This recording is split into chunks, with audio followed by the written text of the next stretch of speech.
Oh, see, what do you know about Spider-Man Noir? What do you know about the Backrooms, eh?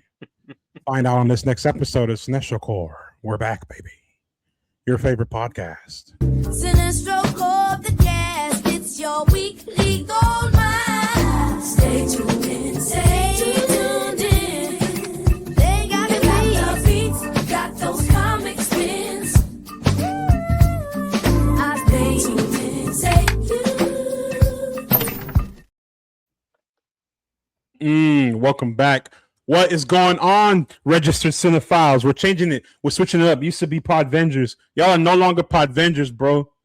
Y'all have upgraded. If you're watching this channel, you are a real cinephile. If you're not watching this convicted channel, cinephile. If you're watching, you're a registered cinephile. But if you're on this channel, you're convicted. We're convicted cinephiles. The rest of y'all registered. If you're not watching this channel, I don't know what the fuck you're doing. Yeah, get hip or get left. Just like I don't know. I don't have a segue for that. Just like I left this fucking show. Just like I don't fucking know. I don't know. Anyways, before we get into the main topics today, we're talking about the Black Rooms and obviously Spider-Man Noir with my Nick Cage impression. How do you even impression that shit, man? It's so anyways, forget that. I was about to say the most generic. Supposed to be That's how Nick. Like, the Mid-Atlantic weird ass. Yeah, that actually would have been a better voice. job if he actually would have done that. I would have actually He tried his performance in this movie, in this show, a lot more than whatever bullshit he was doing. I think we can start. I just couldn't take him seriously. He's too fucking old. Well, we're obviously talking about fucking. Yeah, before we dive deeper into the topic, before we dive deeper into the topics of that, I just want to run through some quick news bits. Just to run through them real fast, the X-Men 97 season 2 trailer dropped. That shit was hard. I'm not gonna lie. We might be back on our cartoon shit. I don't want to watch it until the show comes out. Really? It's fire. I saw it on accident on purpose because I was on Twitter and somebody retweeted it. I was like, damn, I guess I'm watching this shit against my will. But it was cool. Kang was in it. Spoiler alert or not spoiler alert, I don't know. You see a lot of clips of the X-Men. Allegedly. But no, yeah, there's a lot of like a lot of different pieces being shown in this trailer. It's interesting to see what they're gonna do moving forward because season 1 of 97 was solid, was really, really good. So we'll see what they do, how to try and top the bar there. Was that officially Kang, or is that speculation? I mean, it's probably Kang, bro. More than likely, right? Or Rama Tut. What's that motherfucker's name? Rama Tut, yeah. Rama Tut, yeah. Okay, yeah. Oh Kang shit, my headphones broke. Game over. Anyways, but what else? What are some other news? Yeah, and speaking of coming out, 007 First Light is out now. Everyone says that game is so good. I'm spending money on it. I don't care if it's good. I hope they take the right messages from this game and translate it into future games, as well as the actual upcoming James Bond films from God Forgive Us, Amazon. Keep James Bond white. That's what we want. That's what I was gonna say. The only thing, white. I haven't played it yet. I'm gonna get it. I'm gonna get it this week and play it this weekend. But the only thing that I have seen gameplay and reviews and kind of people talking about it, that I was like, the only thing I would ask like Amazon keep a track of, that I would be like, oh, maybe it'd be cool to implement this into your movies, is like maybe bring back some sense of like fun. Like, right, like, because I love Daniel Craig. I love those movies for the most part, the Daniel Craig Bond movies. But I think it's pretty obvious and pretty clear that that was like a huge kind of pivot away from kind of like the whimsy and the fun and the kind of like the outlandish nature that Bond at that point had kind of like become famous and popular for, right? And what I think the First Light kind of showed is that it's possible to have like a young, cool, action-filled kind of like a competent Bond that is also fun and exciting and you can lighten it up a little bit without having it seem so serious, right? You can deal with much more serious topics while still kind of adding a little bit of lightheartedness and tonally and thematically. And so I think that would be really cool for Amazon to kind of try to implement into their movie, right? Because Who, I think who made Kingsman? Was that MGM? Kingsman Maybe. was. I can find out. I got you. I I don't got know. you. I got Either you. way, I just think a melding between like Kingsman and the Bond stuff would be perfect if you just get Yeah. the action right, but make it funny, make it a The little silly. the energy. Yeah, Yeah. make it like what's the word? I don't know, just like make it move, man. I don't want it to be boring. You don't want a Skyfall, which I love Skyfall, but I think they're really good movies, but I Yeah, just yeah. don't think they're very like all like inspiring. They're not jaw dropping. They're just very they're a propulsive. little. They're too grounded, in my opinion. Yeah. Fair. Yeah, that's what I'm saying. If we got away from I that think- whimsy, and we pivoted very, very, very heavily into kind of like the grounded seriousness of it all, like the character study, right? Of who is James Bond, who is this man, and I think that we've seen that. Now let's try to pivot a little bit back towards a little bit more fun, a little bit more gadgets, a little bit more of the spy fare, right? Taron Egerton, James Bond. Absolutely. No Our thanks. first bald No James thanks. Bond. I will. We're not And James up, make him Bald. sing. I will blow James up the theater. Bald. If we get a James if we get Bald. a bald James Bond, I will blow up the theater. That's absolutely ridiculous. You can be suave and be bald. Have you seen John Travolta? how He's- racist people feel about casting a black James Bond is how I feel about casting a bald James Bond. Absolutely not. So you're It's wrong, just blasphemous. like them. It's blasphemous. What that is. No, yeah, I think also like with the James Bond series, going from Sean Connery, Roger Moore, all those guys, Timothy Dalton,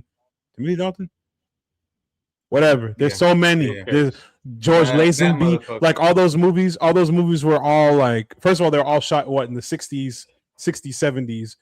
We get to Pierce Brosnan. 80s to 90s. Yeah, I mean, I'm saying 60s, 70s, 80s, 90s, yeah. 60s, 70s, 80s, and we get to Pierce Brosnan, and I mean it's still kind of not goofy, but kind of like the crazy shit going on. They're a little And you can, campy, like you said, the tonal shift going into Casino Royale. Yeah, it's very campy, and I think that's what people weren't appreciative of that. That's why they shifted and said, okay, we're gonna make this more serious. We're gonna make this more grounded, action packed. Let's do this shit and see how it goes. Well, Me Austin personally, Powers. I mean, I like both. James Bond. Probably. Yeah. It did For because a lot of Really? it Oh was shit! really- Yeah. because it was a satire on those types of movies and that literally James Bond, and people are like, "Ooh, we should probably pivot." It is a little bit goofy. It is a little bit cheesy. It is a little bit corny. Let's pivot. And we saw that and we got that, and that's great. But I think there's a nice little balance that we can have in between. What other news we got? Yeah. So we shall see. Speaking of video games and cars and shit, driving, Forza Horizon 6 is out for Xbox and PC. PS5, we're not getting that until summer or later in the fall, unfortunately. It's okay. They got to make it right for the better system anyways. So, yeah. Everyone says it's looking good. They got all types of crazy shit going on there. Bowie Knife 99 or wherever you are, I'm coming for you, bitch. I don't know where you are, but I'm going to find you, and I'm going to whoop your ass.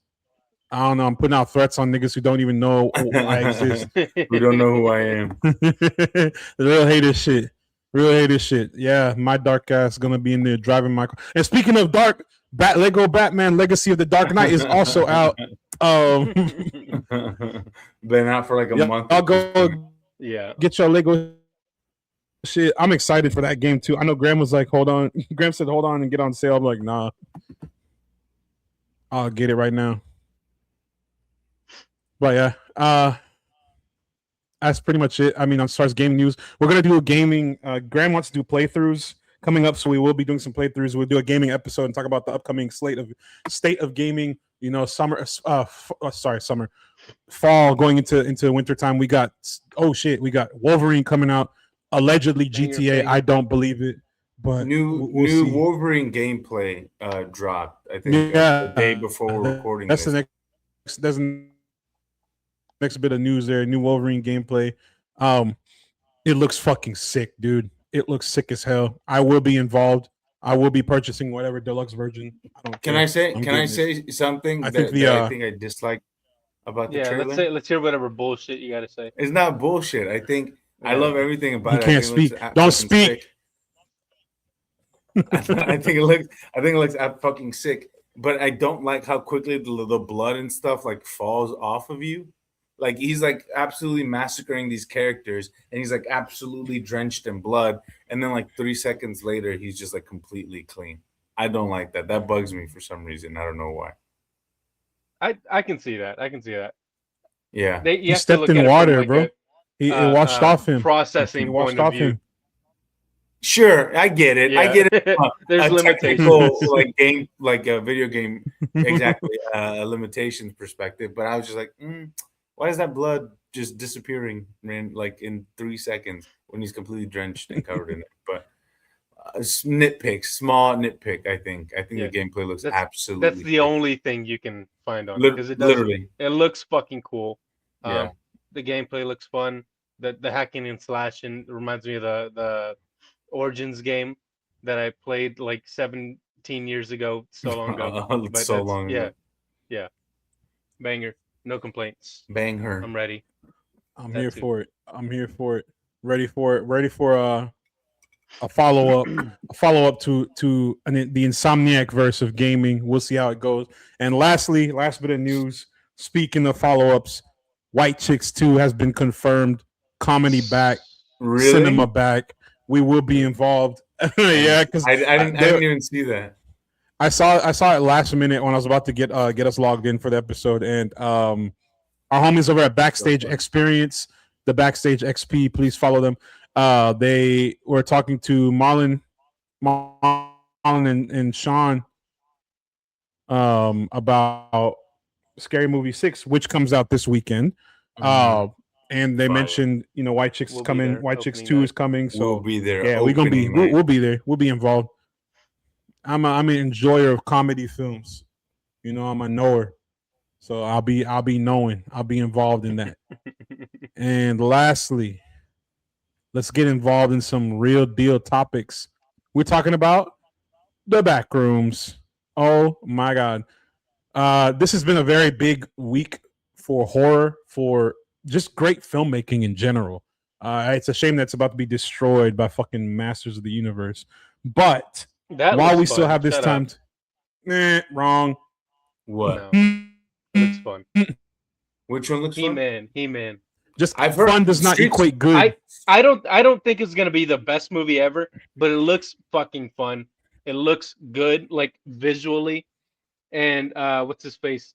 The quarterback from Bottoms at Andrew? Nick Galitzine. Nick. Nicholas Yeah, Gal- he got- Nicholas Nick- Galitzine. he got yoked as shit, and you have to respect it. I'm gonna be there opening night. Streets are saying that it's actually not bad. It's gonna flop. It's not gonna make any money. But Nah, Do It's we, gonna make let's money. be real here. my Do we trust my the sources general tell public? me my sources tell me that it might be a banger.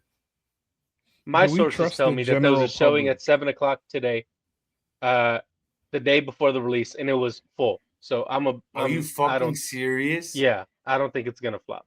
Holy shit! All right, we'll see. Maybe it'll drop I mean- off, but as for right now, there's interest. It's not making the 200 whatever the fuck $1 million it cost to make or whatever. It's not making that shit Fuck. back. I think my biggest why are we talking about this? Oh, because I said good filmmaking and somehow we got on a tangent. Mhm. Anyways, we're Oh, talking yeah. about real cinema. Fuck that Masters of the Universe shit. You want to see something real scary? Put on Obsession and then watch. Well, we're not Backrooms. talking about that. Watch we're real talking, filmmaking we're happen. not talking about Backrooms that. came out. I thought we were talking We're about talking about real filmmaking. We're talking about Spider-Noir Backrooms and- first. If y'all want to do that one first, I was just gonna go dive into Backrooms and get it going. No, I don't have a think we lot should- to say Blinded. about Noir, so I think we should. Yeah, do me that either. first. I think we should start it first. Yeah, because I think we've got less to say about Noir than we do about Backrooms. All right, we're pivoted. You see, we're all talking about Spider-Man Noir. So Noir. shifting gears a little bit, Spider-Man Noir, Spider Mid, Nice. Get dropped him. on what was it, the 27th, May 27th. last Yeah, month, real towards the recently. tail end of last month, and they dropped all 8 episodes. Yeah. And I don't know, man. I was excited because like I really did enjoy Spider-Noir in Spider-Verse. Thought it was great. Nick Cage did what he needed to do for that animated character. No complaints there. I think he did great Thinking as that's the gonna, animated character. yeah. Now to contrast, the live action version. When you have a big studio backing a project or supporting whatever they're doing for the project, you expect a certain level of quality. A certain there's a bar that's, whether it's spoken or unspoken bar, that needs to be met. And I feel like this show did not reach that bar for a couple of reasons. Um, the main one being Nick Cage himself. It's crazy because I just said I really enjoyed him in the animated role. He's not good for this in live action. Everyone's like, "Oh, it's these guys' little ticks and his little voice work and all this for Ben Riley." I don't feel like it fit. I feel like it took away from the tone of the show. I also feel like the tone of the show dropped, shifted, whatever you want to say. It didn't feel. It didn't feel. It just something didn't feel right to me. Watching this, it started off okay. It didn't start off bad, and it just fell off. And you can tell that my biggest complaint is that the supporting cast is acting circles around your lead. Nick Cage is not a good leading man in this, and Lamorne, I keep saying Lamorne Morris. That's crazy. Lamron Morris. Leads, yeah, because I read it wrong. I was like, bro, I'm dyslexic as hell. Lamron, man, I can't fucking read. Lamorne and Lee Jun Lee, and even Brendan Gleeson, as little as he was doing, he was still acting circles around Nick Cage. Well, I think Brendan Gleeson is a I think it's important phenomenal to state. actor. I think it's important to state and be kind of like upfront about the fact that none of us finished this show, and I think that that's did. indicative. Oh, you did? You watched it all? Mhm. I did. Not. Oh, okay. Well, there you go. Okay, but that's still my point stands because I think that that's. I did it so y'all don't have to. I appreciate it. Thank you for your cervix, bro, because I was not going to watch this bullshit. But I think that that's indicative of kind of like the quality of the show, right? I think for the most part, we're willing to put up with a lot of bullshit, but just kind of bear with it and kind of get through it for the sake of the so we can talk about it on the podcast and just kind of like because we like this shit so much that we're willing to kind of deal with it. But I personally could not get past like episode 4, right? And I think that it just. And we can start talking about like and I'll jump off of what you said, like what kind of issues with the show. And I think that when you're trying to pull off something like that is so genre, right? Genre within genre within genre, right? Not only is it kind of like a satire and like a meta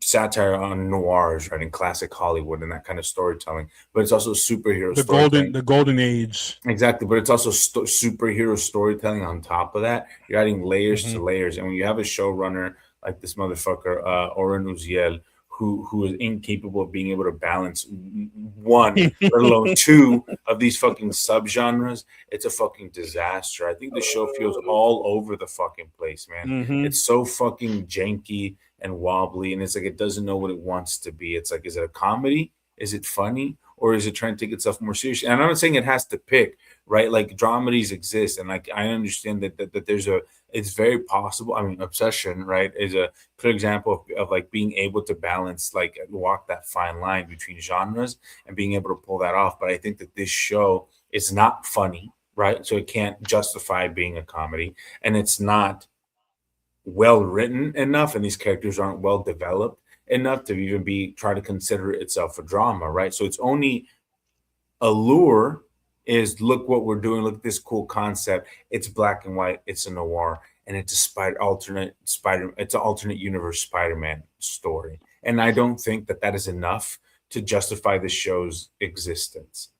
Now that's not getting into the performances and the writing and I agree with you. I don't think Nick Cage is good in this show at all. In fact, I think he's quite bad. Like very, very poor. It gets worse as the show goes, because everyone's like, he does these weird little. You remember when we went to watch Unbearable Weight of Massive Talent?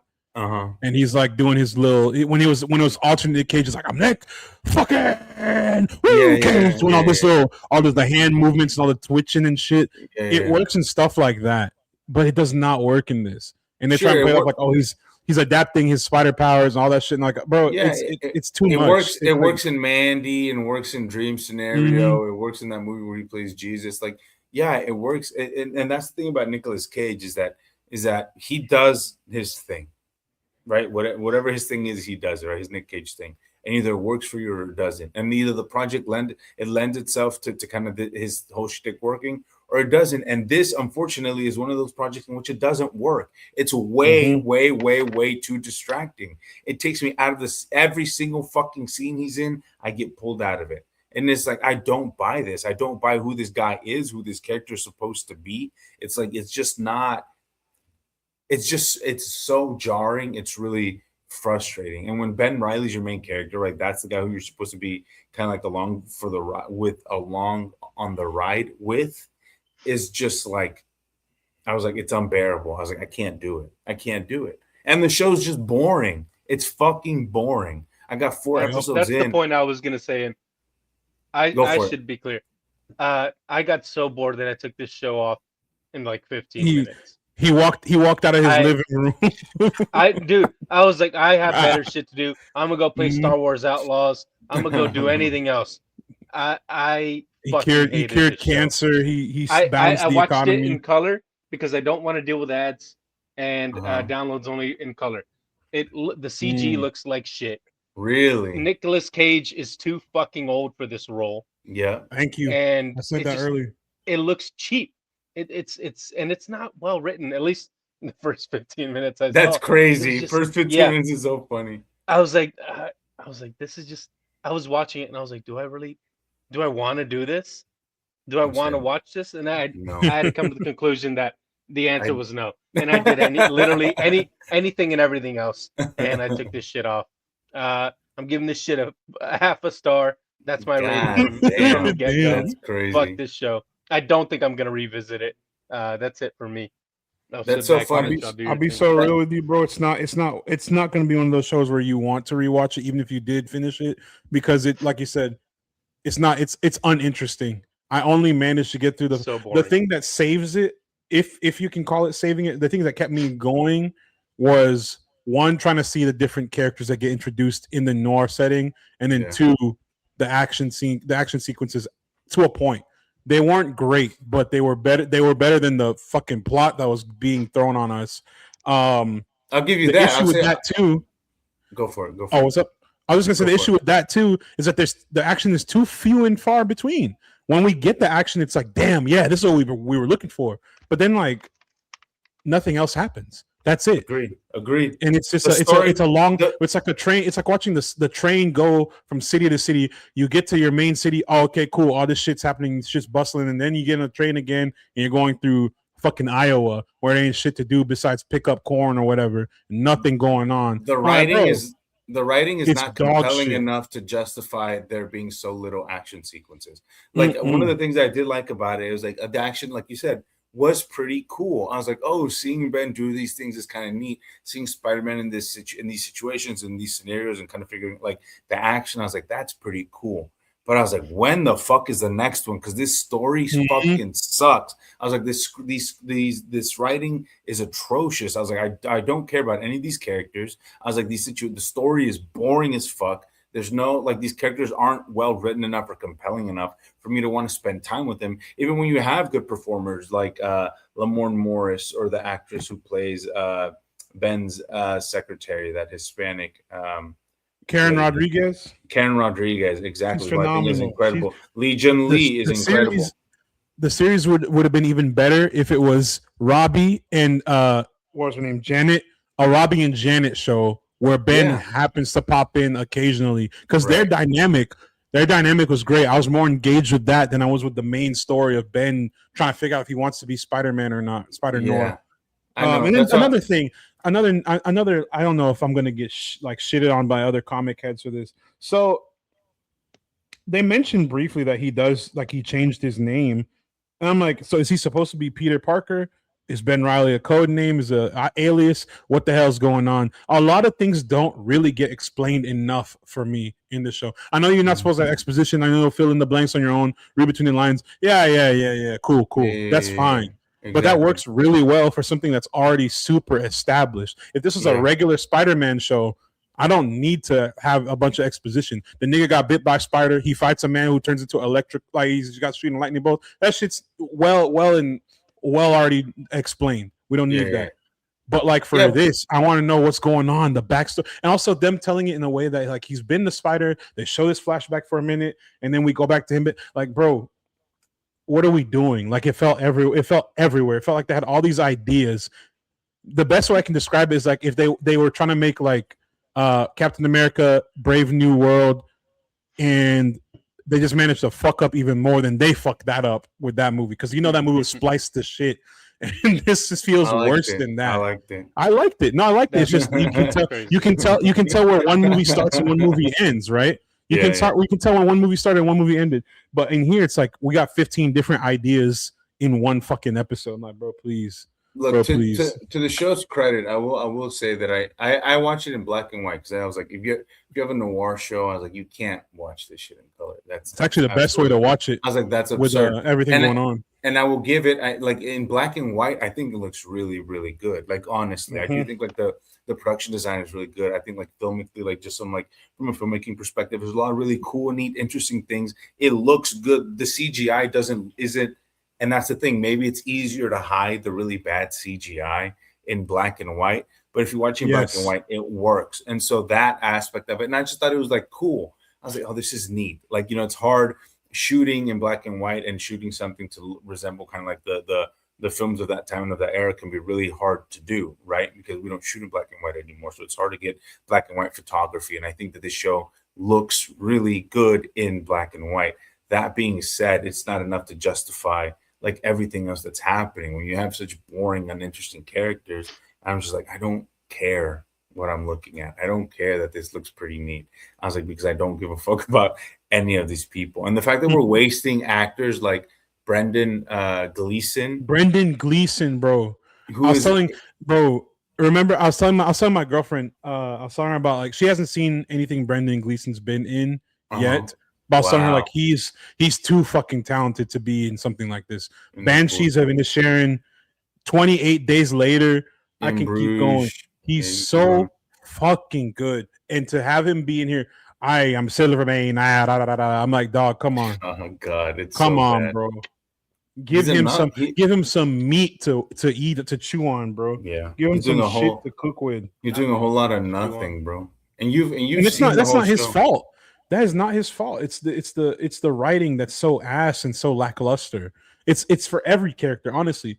I feel like Lee Jun Lee, Kat Hardy is carrying a lot of the scenes when she's on the screen. Same thing with Lamorne. Jesus Christ. Same thing with Lamorne Morris and Karen Rodriguez. They're having to do a lot with very little. Yeah. Nick Cage just not doing shit. But is doing a lot with like too much with. He's doing too much. He's doing too much with whatever the fuck you got going on. And then also, let's talk about some of the other supporting cast members. Abraham Papula plays Lonnie Lincoln. He played Frank in Ballerina. I don't know if y'all remember. He's like a kind of gag character or some shit like that. He was like, "Let me be Frank," and then you didn't see Ballerina? He said that. Let me be Frank. He said, "Let me be Frank," and his name tag said Frank. I was like, "Get the fuck!" I was like, all right, shit, all right. And then Jack Huston plays Flint Mark. Is Houston? It's pronounced Houston? Yeah. Jack Houston plays. He played Flint Ben-Hur. I didn't watch that. In that dog shit Ben-Hur remake. I didn't watch that shit. Absolutely. Yeah, he plays Flint Marko. Famously, no one watched it. And literally, I'll give him that. Like he does do a good mobster very well because he was in Boardwalk Empire. He was a good and Fargo. He's great in Fargo. Mm-hmm. And I just feel like here he's kind of wasted. He's not really doing anything. Oh yeah, Cat. Yeah, I would have killed Silvermane for you because I loved you. Okay, cool. Jack Houston's a good actor. He's a good actor. I know. Yeah. Nothing. It's just it all comes down to the writing. I think to contrast some of the other films we've talked about, like The Last of Us, how Craig Mazin, whenever what's the other guy's name? What guy? Neil Druckmann, when he starts Oh. putting his fingers into shit, you can tell it's starting to get a little muddled. But Craig Mazin, he wrote Chernobyl, he wrote that. Like, let him do his thing. We need somebody competent writing these projects. Let me pull up. I just had it up here. Let me show y'all what's his name's Oren's. Oren Uziel's track record. Let me show y'all Absolutely his track dog record. shit. I got it. I got it. You all ready for this? Mortal Kombat Rebirth, 22 Jump Street, Freaks of Nature, Shimmer Lake, The Cloverfield Paradox, Sonic the Hedgehog, one outlier, Mortal Kombat. The first one from 2021.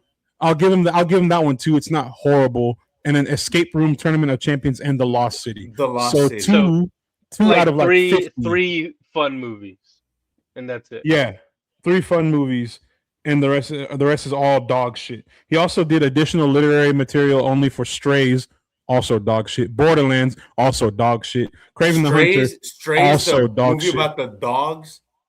The dogs that talk, and Jamie Foxx and Will my Ferrell fuck, are the bro. dogs. Yeah, get that shit out of my This face. man's dog shit, bro. And we're letting him helm a fucking show like this. He has a penchant for being ass. He has a penchant for being terrible. Like, bro, Yes. I've never seen consistency of this magnitude, but I applaud it because, like, you fucking suck. Respectfully, disrespectfully. He's the reason we have Cole. What's his fucking name? Louis Tan, bitch ass. Louis Tan's bitch ass. Cole Young. He's the reason we have Cole Young, and for that alone, it's a no. Yeah, you know what? I changed my mind. That shit ass. But we don't have him no more, so it's okay. Yeah, they praise be to Allah. Praise be to Allah.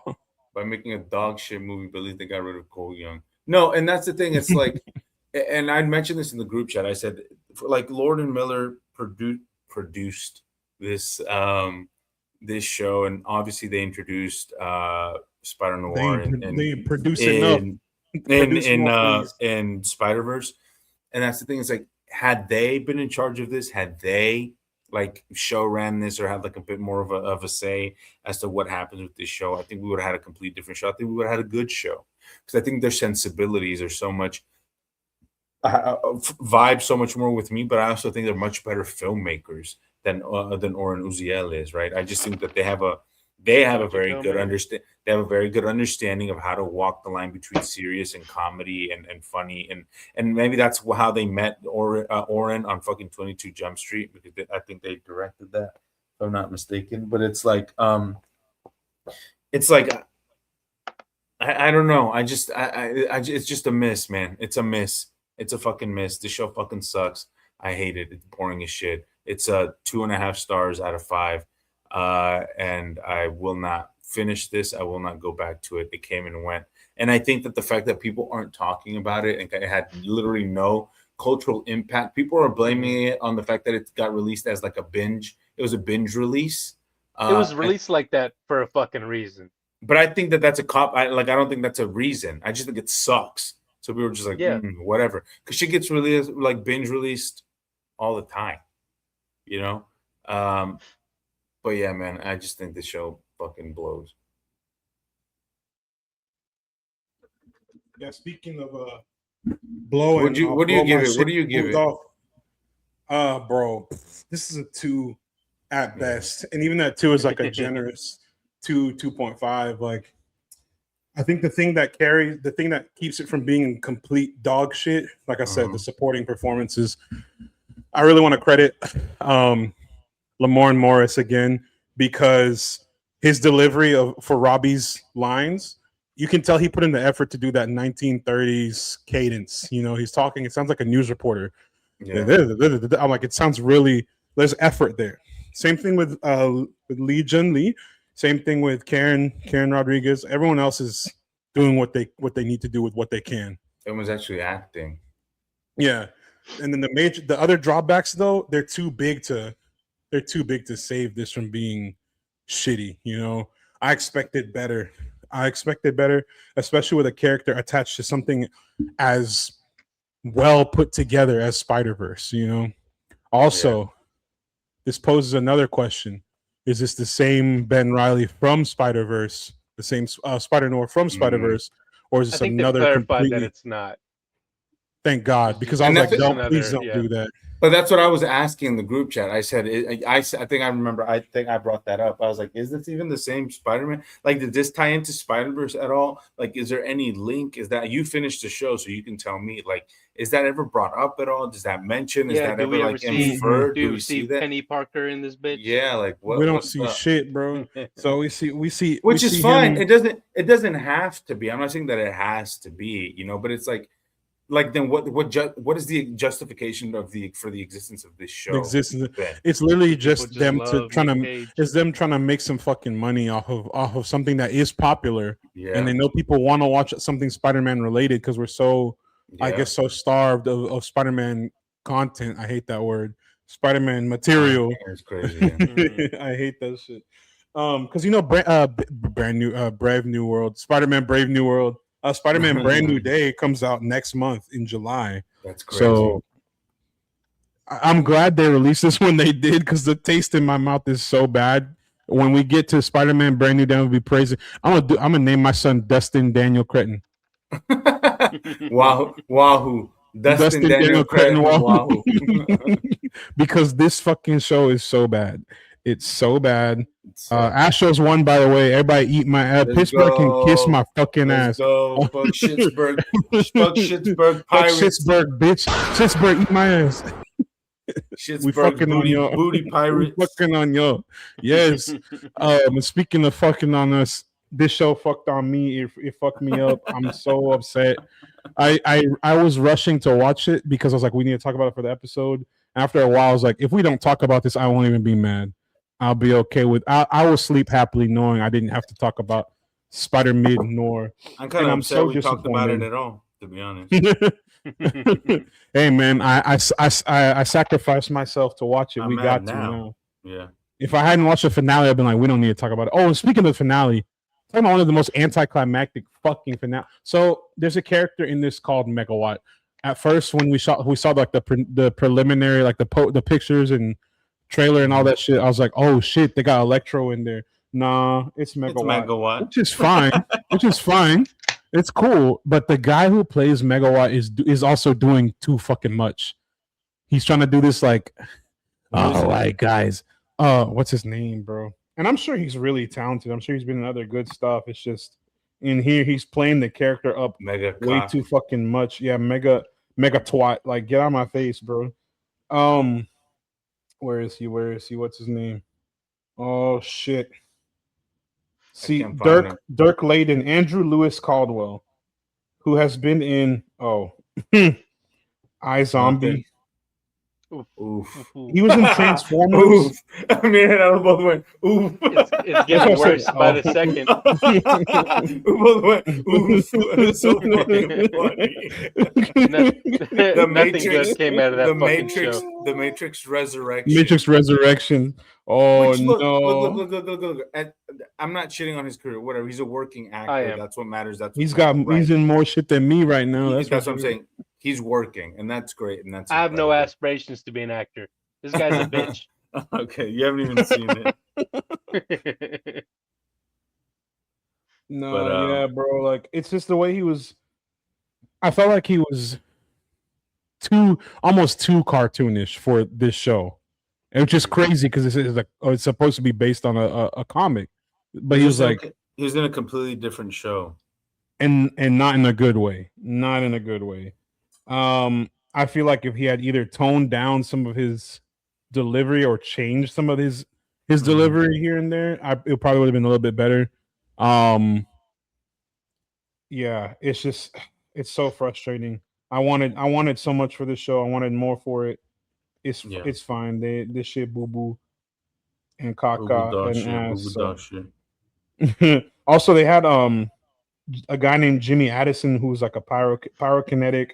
There were so many things that could have gone. There's so many ways they could have gone about this. Yeah. Like the whole at one point they talk about how they were experiments done while they were prisoners of war, and then they came back and they have all these powers now. They got their and, powers. They didn't explain any of that shit. They explain it, but it's kind of like it's almost like haphazard. They're like, okay, we gotta find a way to explain why they're like this, and then justify the actions of the rest of the series through the next few episodes. I'm like, another thing that affects this shit too I will forever say this. This 8-episode format has got to go. It It's has gotta got stop. to go. Just It's do 10, killing brother. shows. Y'all pussy, bro. It's Just do killing 10. shows. Not even 10. Do 15 because 15 would have at least No, made it I would better. not. I didn't watch 8 episodes of this shit. You could think I'm gonna watch 15? Fuck No, hear me out. If it was good, That's what I'm about to Sure. say. If it because it would have been able to flesh some of the stuff out. Better time management for the series. Look at what they just did with The Boys season 5.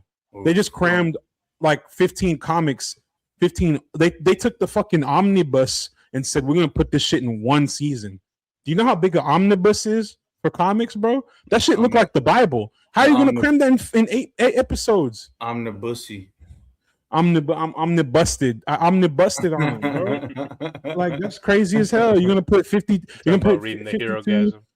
Yeah, bro. You're gonna put 56 different issues into one episode. Nah, dog, get on my face. And they try. That's a problem. They're trying to do this. Oh, people only want to watch. We can make it 6 or 8 episodes, but we'll make them an hour long. I'm not paying attention to bullshit for an hour, bro. Split that shit up. Bad comic nerd alert incoming. Is this season of television based on any comic book run? He's not going to explain that. Not that I'm aware of. Not that I'm aware of. I'm trying Probably. to think. Oh, I think there was a Spider-Noir comic book run, but I don't know. There's a Spider. That's the thing. There's a Spider-Noir comic. Like it's completely different from this. It's completely different from the tone. Okay. He's like hardcore, bro. Uncle Ben got murdered by Adrian Toomes. He's an expert marksman. Oh yeah, thank you. I forgot that. And then Ben Urich got killed by Adrian Goblin. Toomes. I'm pretty sure he got killed by Goblin. If memory serves correct, let me pull up. I know someone who'd be Goblin. Mind Goblin. Mind Goblin. Ken Paxton on Trump's dingaling. Fuck you, bitch. Get fucked, bitch. The people versus Ken Paxton. Big Rico. Criminal. Big Rico. Bitch. Yeah, Big Rico, bitch. I got the shit on me right now. Fuck Ken Paxton. KK ass nigga. Clan Paxton. I think we talked about this show too much. You're giving it too much fucking time. Yeah. If I'm being honestly, I'm actually disappointed that we even went this long. I'm sorry to our viewers and our listeners. I apologize. Let's go ahead and shift gears into something better. But before we shift gears, my final rating for this is a 2, 1.5 to a 2, and that 2 is generous only because of the supporting cast. Yeah. I will say some of the effects look better in black and white. I didn't watch this show. I started the show in color. I changed it to black and white, and I'm like, it was way better at that point. But I'm pretty sure it looked like buns. It looked like buns and like the effects looked like buns in color. Yeah. So, oh well. On to the next one. Gerardo, you said your rating was a 1, 1.5. Give it a 0.5. I hate 0.5. Where did Luis go? I said 2.5. I'm changing it. Give it a 1.5. A 1.5. No, I right. 2. Give it like a 2 stars. I did not enjoy my time. Yeah, I was trying to force myself to finish it, and then I mentioned multiple times in the pod in the group chat. I was like, "Is anybody else gonna watch this? I really do not want to finish this. I really don't." And Matthew did us the favor, and for that, I thank you, brother, because I'm so fucking glad I didn't spend my free time watching that bullshit. I'm a man of the people. I do what I can for society. And speaking of doing what they can for society, Kane Parsons did what he could with the Backrooms. And let's talk about it. Let's talk about it. Did what he could to save a mediocre script. He did. I think it was okay. I think it was fun. I'll let Gerardo go first on this one, because he said he's going to be more positive about it. Since he's on some bullshit. Let me rephrase. He'll be the most positive about it. I'm not negative. I'm not negative about it. God forbid I enjoy a fucking movie. Oh, we also forgot to mention Graham's thoughts on. Yes, Noir. By the way, let me pull that back up. God. Yeah, we're trying to get off that bullshit. Spider-Noir. No, we'll stop talking. But he just said mention this whenever y'all are talking about it, and we can't forget that. I think he said that the action was good or whatever. Yeah, he wishes it had more fight scenes, is what he said. Yeah. He said what you said. Yeah. Like we revisit it. Oh no, he liked it better than we did. He thought it was fun, and he liked what Nick Cage was doing. Anyways, next Backrooms. Backrooms. I'll go. I am not a huge like backrooms lore nerd. I'm not AZ. Me Sadly, either. I don't know shit. I don't know much about it. But I like this movie. I think it was well made. I thought it looked really good. Mhm. I felt it was well written. Oh, that's crazy. um, I like how it shifts from the found footage stuff to like more of like a, I don't know what you would call it, like a classic Traditional, yeah. traditional movie. Uh, I thought it was good. I thought it worked. Do I think that it would have benefited from more found footage? Yes. I wish we had gotten more time with what's his name, Wayne Who? Clark, with Clark, Clark yeah. and Wayne. Wayne. I don't know why I thought there was a W in there. Black one. I wish Black one. I wish we had seen a little more of his descent into madness, because like we said, it does feel a little It just flipped the out of switch. left field. I wish we would have seen any of his descent into madness. Yeah. But I'll talk But about what we did get, I really liked. I liked the horror aspects. I liked that it wasn't just all jump scares. I liked that it was like more so like this like looming sense of like something's wrong. This foreboding feeling of like this is unnatural. This Why feeling are of you dread. there? Why the fuck are y'all in there? Like I thought it was really cool. I love the production design. I think it's so fucking cool that they built 30,000 square feet of this set Yeah. that like people were reportedly getting lost in during the filming of this. Incredible. If Yeah. they don't fucking salvage that and turn it into an attraction, they've lost their minds. Because I would pay money to go to the back rooms. I think it's so cool. I'd pay to go to the A24 amusement The park. museum, lot. A24 Yeah. museum, A24, No, A24 theme park. Yeah, Hell yeah, dude. exactly. I think this movie's fun. I think it's good. I really enjoyed it. I watched it twice because That's crazy.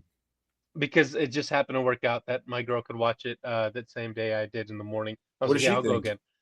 She really liked it. I think I caught a lot more on the second viewing that Mhm. I had missed. And I don't know, man. I just think this movie's really cool. Does it have anything to say? If it did, I missed it. I don't care. I think it was cool. It was entertaining, and I think what's Chiwetel Ejiofor, Yeah. something like that. Got it. True Yeah, to I think Chewie's the fucking man. I think he did really good. I'm not a huge fan of Renata just because I don't know her, but I think she was good in this movie, Yeah. and the supporting characters did what they had to do. It's fine, whatever. I, yeah, I can agree to some extent. Mhm. I feel like Chiwetel should have been able to do way more because he's too talented. Way too, and it's one of my biggest gripes with the MCU is that he's been wasted in such a way that Mordo God, shows up yeah. and was like, "No more sorcerers," and then fucking disappears, and we don't see him ever again. That would have been a crazy transition into the next Doctor Strange, having Chiwetel be a formidable and more presence. So I'm in here like I know he's good. I know he's capable of acting his ass off. I'm gonna see some shit, and I don't see enough. Chiwetel's in What I saw. Chiwetel's in Okay. Children of Men. Yeah. Mhm. Chiwetel Ejiofor is a phenomenal actor. 12 years a slave. He's 12 years a that slave. guy. He's that fucking dude. And the fact that I liked him in this, and I think Yeah. much to your point, Matt. It's like I feel he's been underutilized. He's been kind of like underrated in regards to his career as a whole, right? And so it was cool seeing. And David mentioned this in the group. He said he looks like he's having a lot of fun, and I agree. I think that is very true, and that comes across. And Chiwetel is an incredible actor, so he really sells this character and this movie. I just think. And I'll let you continue talking, and then I'll ramble. But it's like I just think script wise, it's non-existent. It's missing something. I'll There's explain something to you. I'll missing. explain to you the plot of the movie right now, really quick. Furniture salesman discovers a secret room in his store, and he goes missing. And his therapist goes to find him, goes to look for him. And then horrors ensue. That's it. That's literally the plot of the plot. Does it need to be more? Yeah, but here's the Does thing. it? Not really. Mm, Here's the thing. Here's the thing about I'm not as big a fan of the backrooms kind of like lore as AZ is, but I was kind of familiar with it. I had seen a lot of the Kane Pixels videos. I'd seen a lot of the YouTube stuff. I was kind of familiar like with the origins of it, like how it started on 4chan and the original picture and all this kind of like stuff. You know, like I was very familiar with that stuff. So when they announced that they're making a movie, I was really skeptical about it because I was like, how do you capture that right, like Dread. the essence of what that original picture is, and like kind of like the what this expanded and transformed into, how do you capture that on screen? So I was really kind of like worried and concerned about that when they announced that, you know, Kane was involved. I was like, okay, cool, the original creator of those YouTube videos, like that's good, that's exactly who you want to be making this thing, right? Then they had Chiwetel mhm. Renata involved, and I was like, okay, good, great cast, beautiful, this is exactly what you want.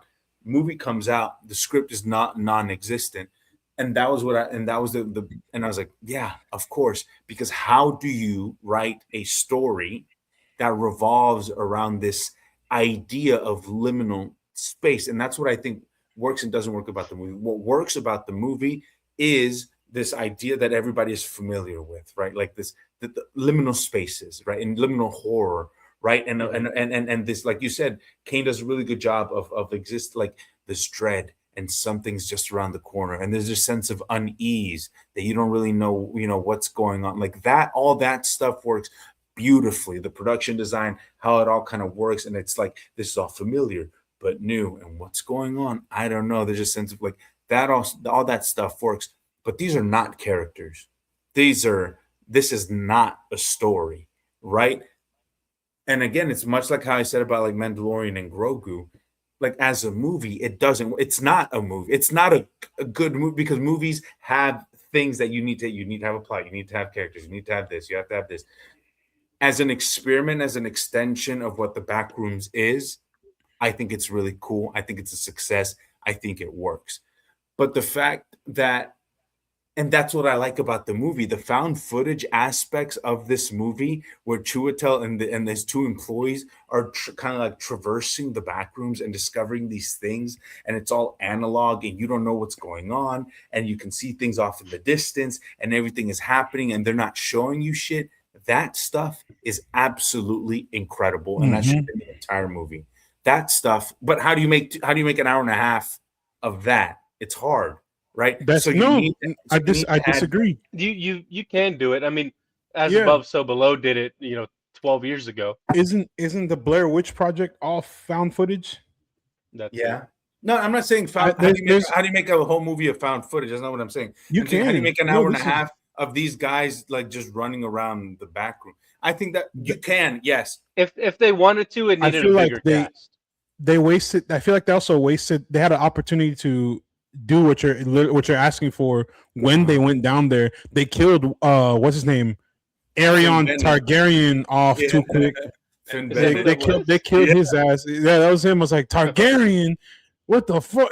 That's your I boy said the from. I said Night the of That's my boy. I aliens. loved him. He was awesome. The aliens. the aliens.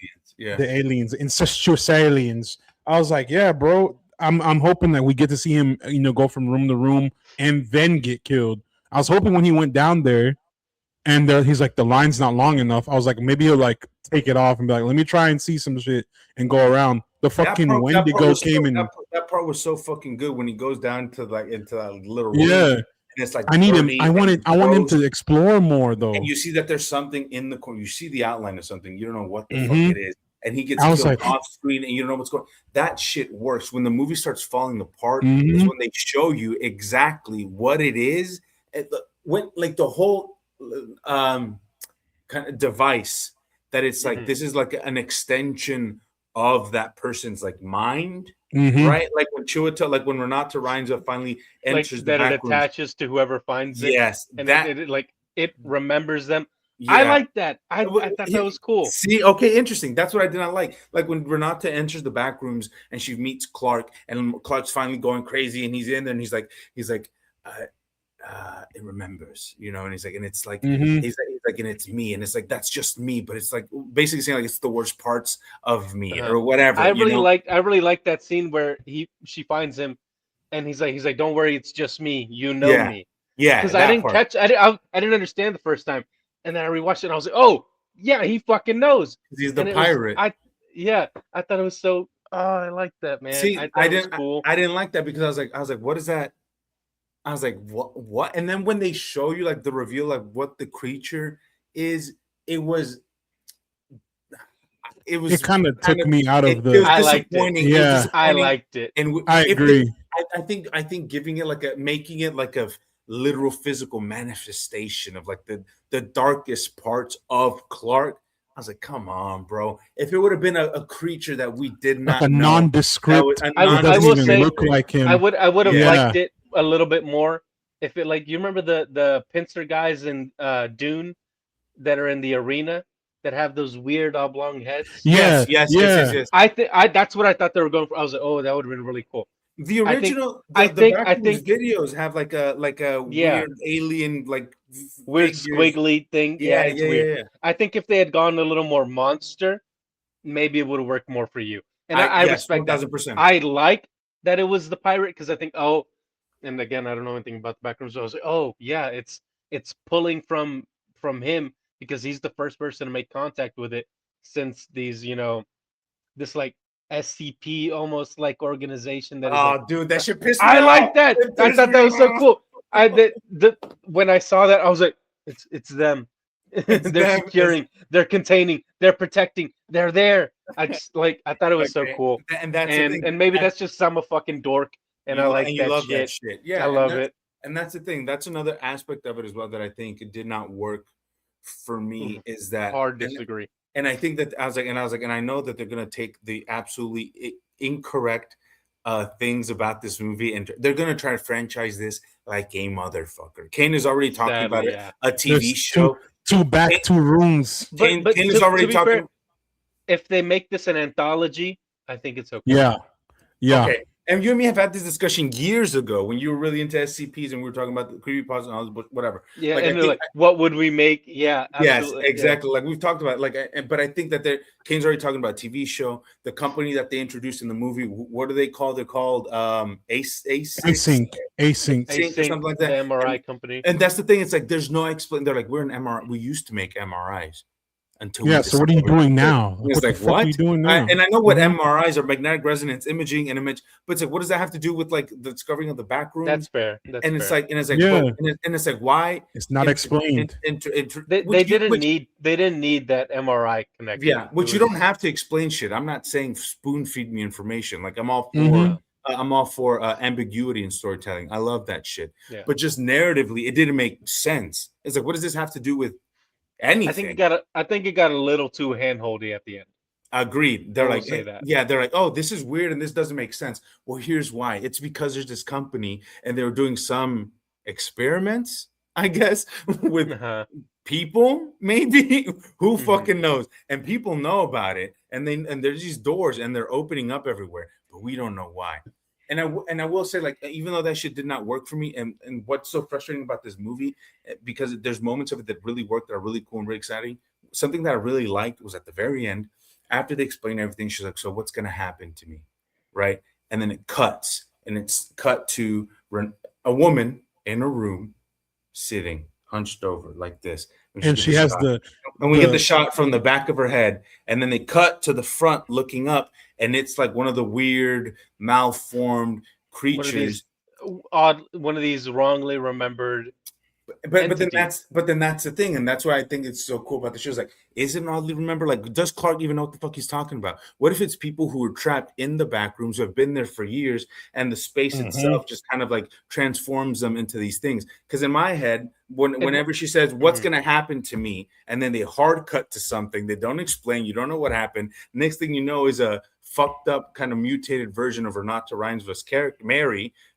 And she's trapped in the back rooms. My head goes, oh, these aren't misremembered humans. These are people who have been trapped in the back rooms for one reason or another, and now they're malformed. I had a different interpretation. My thought was they fucking killed her because she knows about the back rooms. Mhm. And everyone who has had contact with the back rooms, the redhead, the guy in the wheelchair, the guy with the multiple eyes, they're all other people that they found who have had contact with it, and now Now the Backrooms is misremembering them, and now she's just Oh, another. She's just another little cog in the machine. She's got just it. another body to add to the count. She's just I there. see. I get what you're another She's victim she, of she, this evil and corporation. that's why Yeah. her house is remembered there. That's why Clark's furniture store is remembered there. That's it. Interesting. Okay. Yeah, I like that. And see, that's the shit. That's the ambiguous shit where I'm just like, okay, cool. See, we have two totally different interpretations of the exact same ending. That's cool. But it's like, I don't know, man. And it's like her relationship with Clark, and they're like, look, we have to justify him losing his mind, so we're gonna show him losing his temper in one of their sessions, so that it doesn't come out of nowhere. Look, you see that there is some violence in him. He hates his fucking ex-wife. He thinks she's a fucking bitch. And this scene in which he's they're playing this role-playing game and he blows up on her, that's it. There you go. Now it won't surprise you whenever it comes out of nowhere. It's just like, come on, bro. Come on. You couldn't give us any other fucking motivation, any other characterization. You couldn't do anything interesting with Clark. He's just a dude who hates his fucking ex-wife and he fucking goes crazy because he's resentful and he's a dick. Right? And I'm not saying an angry man. Sure. But it's like, what shows us that? Just that blow up that he had in therapy? I think it's justifiable to blow up if you have a divorce, right? There's a lot of resentment. So how does that explain or justify his ultimate kind of like, descent into madness, right? And it's like, and also one more thing, now shut the fuck up. Like Renata Reinsva, I know you don't know her, you haven't seen her in anything. I'm a huge fan of her. I've seen her I've seen her in A Different Man. I've seen her in The Worst Person in the World. I've seen her in Sentimental Value. She is one of my favorite actresses working, and I think she's one of the best in the game. Honest to God, she's incredible. This movie does not do her justice. I think she's incredible for what she has to work with, but it's not much. And the fact that you can have an actress like it's much like Brendan Gleeson in the Spider-Noir. Yep. The fact that you have an actress like Renata Reinsva, and you're just like, her character's just kind of whatever. That's really, really bad. Because when you have one of the best actresses in the game right now and you kind of fumble them like this, it's really frustrating. But yeah, I'm going to tack onto that. I think the way they could have made her and also honestly made her and Clark's story better was give us a little bit more time with both of them. Not just the one session, then he comes back. He's like, "Oh shit, I found the back rooms." No, give us a couple. Like, give us time with her, bro. All those flashbacks, bro. Those don't help establish who she was as a human being. They don't establish shit. They don't establish anything. That's what I'm saying. And then I'm like, okay, cool. She has trauma, and she became a psychologist. She became a psychologist because of it. Cool. All right. Like, okay, either give us more of that, or give us more of her in modern day. Yeah. Give us more of her in modern day with Clark. I would have loved to see, this is session 1. Okay, cool. Or session whatever. And then see another session. He's like, oh, well, I've been dealing with some things at work. And he doesn't want to talk about it too much. Like, we'll talk about it later. He talks about it again. And he's like, okay, let me tell you something with you. I promise you won't report me, whatever the fuck he says. But that's not what the movie's into it. That's not what the movie's worried about. The movie's like, fuck all this other bullshit. We need to get to the fucking back room. That's the problem. That's the problem, though. Like, there's if you're gonna tell this backroom story and also involve this real person's problems to tie into all of that, you gotta give the connective tissue to make it work that way. Because I feel like we just got, okay, cool. Clark is mentally ill, going through a divorce. He's fucked up, and she's a psychologist. That's all we get. Also, there's this room that's expansive and infinite. There's a demon in there, or Wendigo, or Skinwalker in there, fucking niggas up, and we don't know what it is. And like, bro, come on, man. Like, as someone who doesn't know the lore of backrooms like that, who doesn't know what the hell going on, I feel like there's something. At the risk of sounding like, well, okay, maybe we need a little bit of hand-holding in this situation, there's something that I'm feeling like it was missing in this movie that could have made all of this better. Whether one part doesn't work or what, there's something that I'm feeling like should have been put in here to make it work. Is it still a good movie? Absolutely. It's not a bad movie. I don't think it's terrible. I just feel like the plot. There's a little bit more for me. There's some great filmmaking. Like, props to Kane, man. I think. People talk about all the time. He's some 20 years shots, old. bro. He's so young. I think he really is an incredible filmmaker. And look, I'd like to see him try his hand at something that's not Backrooms, right? Mhm. To see if we can really gauge if he has the juice or not. But it's like that image. I think of that image whenever Renata finally discovers Clark dies, whatever. He also great what's it called? Reference to Goya's black painting of Saturn eating his son. God, Mhm, incredible mhm. shit. Dope. I don't know who came up with that. That was Kane or That was a the good screenwriter. fucking Great reference. shot, bro. But that image after what's his fucking name? Chuck. What's Clark? his name? Clark. After Clark gets killed, Black and one. Renata's running, and she goes down the street, and there's like all these houses, right? And at the very end of the street, you see the giant pirate just kind of like wobbling Lumbering, towards her. dragging Clark's body. And you So see the trail of fucking blood. good. That shit was Incredible that shit was shot. crazy. Scary. That shit was terrifying. Or when she Mhm. gets through the door and she has to go up the little stairs and open the little tiny door so she can get out. And he's just punching through the wall. That's tense, and I'm getting goosebumps just thinking about it. It's like that's like it's really tense and like really anxiety inducing and scary. Like that shit. I think was so he's got his cool. finger you on know the what? pulse when it comes to tension and to building that and paying it off. I think we can say that for sure. Yeah, Or even exactly. Say what we will about the script, the movie's well made. yeah. They got the right fucking people for it, and it's good. Everyone Is it the except best the movie fucking, ever? everyone I think, except the screenwriter. He was not the right people for it. I think you know the first cast. the first 10 minutes should have been the tone for the entire movie, in my opinion. That first, whenever we're watching the first guy go through the in the hazmat suit going through the back rooms, and you hear him, and he's going, guys, can you and like I was stressed. I was genuinely stressed. Like my girlfriend was like, dude, you were like you're tensed up. I was like watching like this. I was like, oh my fucking god, it's about to happen. I would have preferred, or at least like half of the movie be like that.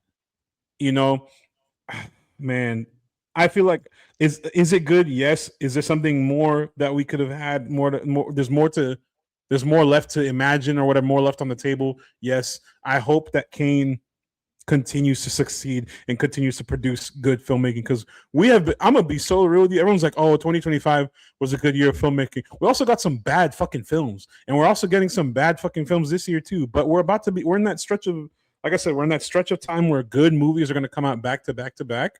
We're going to be all right. This is one of those good movies. We got all the fall festivals coming up. We got all the good shit.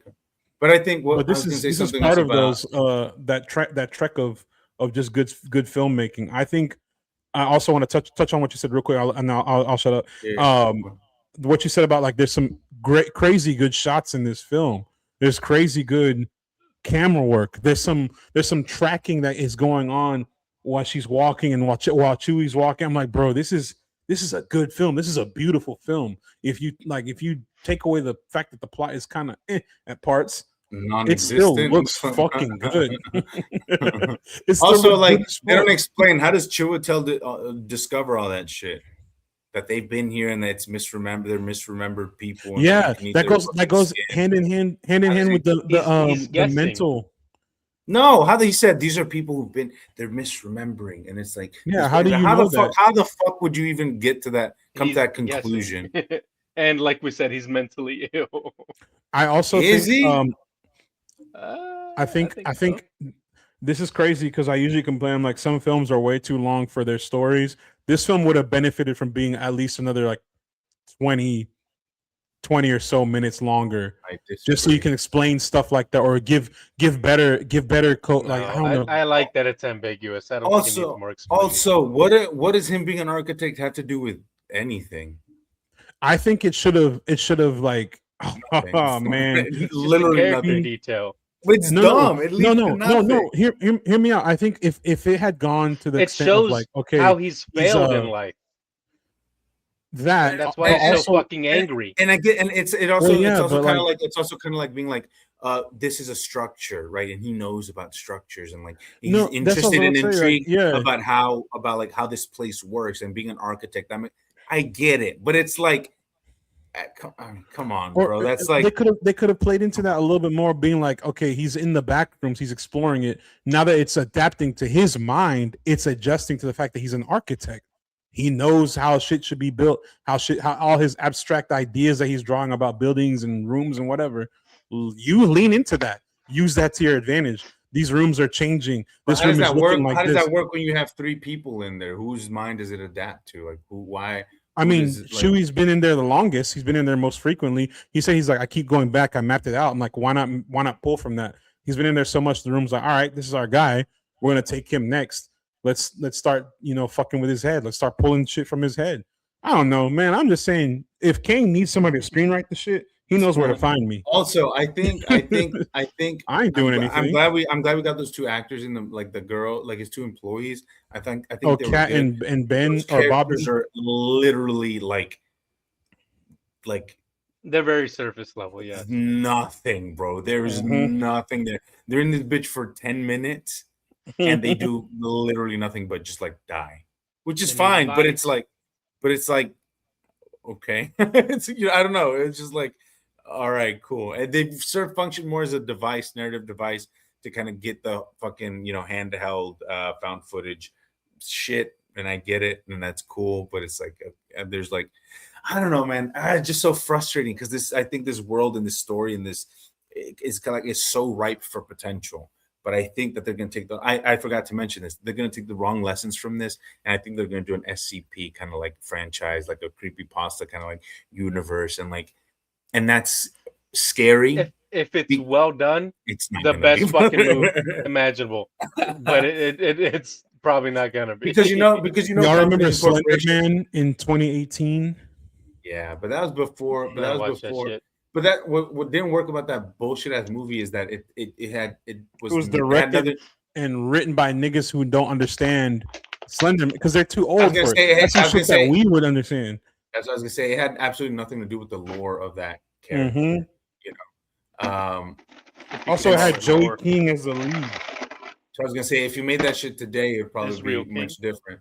You'd probably hire a much younger filmmaker, somebody who's much more tapped into internet culture to kind of make that shit. But yeah. Should we get into what ratings? Any final thoughts?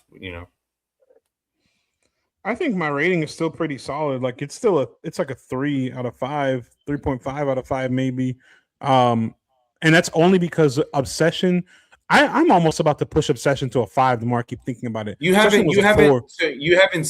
didn't talk about Obsession last time. So just give us a quick thought, I guess. And especially when it comes to being in conversation with Backrooms. Yeah. So I saw Obsession. My girlfriend and I saw Obsession last night, and I was like, holy fucking shit. Curry Barker, he's got it, dude. Yeah. Like his direction, and again, dude, I love good filmmaking. Something about it it makes me feel things. It's just something in my brain. Wet. That shit, it makes me. Bro, I was bricked up. Makes my bussy wet, bro. Roll up the Cinestro and the AMC recliner. My obsessi, bro. My obsessi. I was in there. I'll show y'all a real IMAX picture, bitch. No, it was really good. It was really well put together, and there's so many cool, crazy ass shots in Obsession that just like I don't know why I don't like a lot of horror films, a lot of horror movies, and a lot of horror franchises need to take notes. Because this is how you make a fucking horror movie. You don't need to make it over the top scary. You don't make it over the top all gore. The motherfuckers getting bloodied and fucked up all the time. Like, cool, that shit is quote unquote scary, but it doesn't evoke things. This movie was scary and gory in the right ways. Also, the storyline. Bear's a bitch ass nigga, bro. Bear is a loser. He's a fucking dork. Grow a pair and talk to a woman. Just go say something. Go be like, hey, you're pretty, you're cute. I like you. We have this connection. Let's chat it up. Let's go grab a drink. Then I go get coffee. Sorry, if she says no, your best friend. Cool. All right, cool. Fuck that nigga, bro. Like it's too bad. That's hey, that's where you boss up. Like you want to be with him or you want to get with a real G. Like, anyways, that's besides the point. There's a bitch ass your friend. That's the other thing. That's the other thing too. I was so mad at him the entire time. Bear's the villain of this movie. Nikki is the victim. Yeah. And I think there's a lot of different Cannot be messages. argued. Yeah. Yeah, there's no. There's a my lot of- my favorite meme when it comes to movies that people being like, actually, Nikki was a victim. It's like, yeah, no, yeah, duh. Yeah. Mhm. Pretty The obvious. people who watch 3 movies a year, they're like, guys, It's pretty. unpopular take. Yeah, I think Nikki might be the victim. you Here. didn't get No that. shit, you yeah. fucking And idiot. in case you didn't get it, the last shot is literally her crying because You she didn't she understand. she finally gained This movie's a consentience. date rape allegory, and you Literally. just now figured out Literally. that she's Yes. the fucking victim. Yeah, exactly. It's Oh my fuck. It's Yeah, I because know, it's, niggas like to watch. I was about to I say know. something. I'm sorry, I this know. isn't fucking Coco Melon. yeah, exactly. Yeah. But it's like no, but I think the Obsession, incredible movie. I really really like. I think you were Incredible. less hype about it, right, Fabio? I really liked it, but that shit did make me uncomfortable. I think Oh, you're right. because of how like Date 'cause, rape you know, it I is. actually I understood the fucking That's themes because of the movie. So I was like, We fuck, here this at is the a hard watch. Cinestro. I think it was really good. It was really well made, but it wasn't a fun watch. This movie was a fun watch because not a lot of themes. But No themes. Literally The theme of non-existent. the theme of a theme, liminal spaces. The themes of bullshit is what it is, man. Oh, fuck you. Themes of some No, bullshit. I think the other thing that stands out about Obsession for me too is that everyone, and I mean everyone in that movie, was acting. They were doing what they came to do. But they had I mean, a you much can't better really- script to work Yeah, with. Andy man. Richter. That's what I was about to killing lead into. Like you can't really say that too bad for them because like the script was great. The script was really good. I think damn, I also just think- got mad at Bear all over again, bro. Sarah I was also- right there too, dog. I also, What are I you also doing? think that Curry Barker is just a better filmmaker than Kane Parsons in general. He's obviously a little older. Curry's 26, Kane is He's got almost 20. a decade on him. He's got more than half a decade on him. So, but I just think his understanding of the medium he's just a much more well-rounded filmmaker, right? And Like, he I'll wrote take he that a wrote step and further. directed this. And also, I'll take that step further uh, because Curry Kane's Barker's project. had a feature already that he released. which to YouTube. he self-funded, which was $800. Yeah. It cost $750. But like what I'm saying is, he's done this before. Well, Kane had all those videos on YouTube, which he made in That's what- Blender and that's- shit. That's the point. That's the point I was about to make too, because it's a YouTuber transitioning to a big screen filmmaker. I think that like Gerardo said, Curry already had some experience, but also in respect both respect came to from both of their YouTube. movies, I feel like me personally, I feel like Obsession works better because there's nothing like, I guess, tying it or hey, this is already based on. This is based There's nothing on that they have to be YouTube's precious a about. YouTube video. You have to be this is a guy who's a fucking dork and a loser. He gets no bitches and he's in love with this girl. Not only Also, that, it's fucked up. Like this whole shit's fucked up. So watch the movie. when we you know? talked about it on the pod in my review, I mentioned one of the things that I really liked about it was I was like, you have all these shit that you have questions about, and the movie Mhm. realizes that, and it's like, oh, here's how this works. Guess what? You don't get an explanation. It just is what it is. And you're just like, oh, okay, that sucks. But yeah, whatever. There's a hotline, and they're like, yeah, well, that's how the fucking One Wish Willow works. You can't do anything about it. Click. He goes up to the guy at the store, and he's like, yeah, it says on the box you get one wish. That's it. Ooh, did you fuck it up? That sucks, right? And it's like, I like the way they were like, you should kill yourself so it can stop too, and like they kept hinting at that. I was like, ain't no way he do it. He pussy. He not gonna do it. But it's like did that's that's how you handle ambiguity in these kinds of stories, right? Whereas I think Backrooms gets so like it's like, oh fuck, we have to explain like where this is and where this comes from, and it's like, oh okay, well there's this company, and it's like, oh fuck, okay, and it's like what? Oh, but there's like doors and they're open. It's like no, y'all are getting lost in the sauce. That we don't give a fuck. Forget that. If they would have completely scrapped that shit and none of that made an appearance, there is no fucking async. There's no fucking, we don't find out there's other fucking doorways and shit. Whatever. Figure out a way to end it that doesn't involve that company at all. I think it would have worked for me personally, or even much better. Have the company, but don't leave it ambiguous as well. It doesn't need to have a name. It doesn't need to have an origin. It just there's people who know about it. They're cleaning shit up. and then they kill her, and then it starts over again. That's Yeah, it. yeah, exactly. She gets abducted.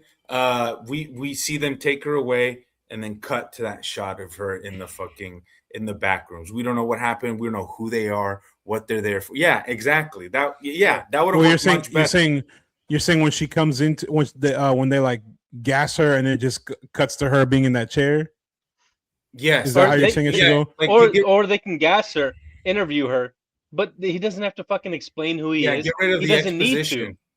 Get rid of Just the have him. exposition. They could even. I'll take it a step further. Don't even show dude's face. Just have her talking to some guy, and we always sees the back of Yeah, his head. have it and on have some him ask- some no, have Alex him- Mason have him- shit. She's have him tied to a only chair, a- getting shocked when she doesn't answer.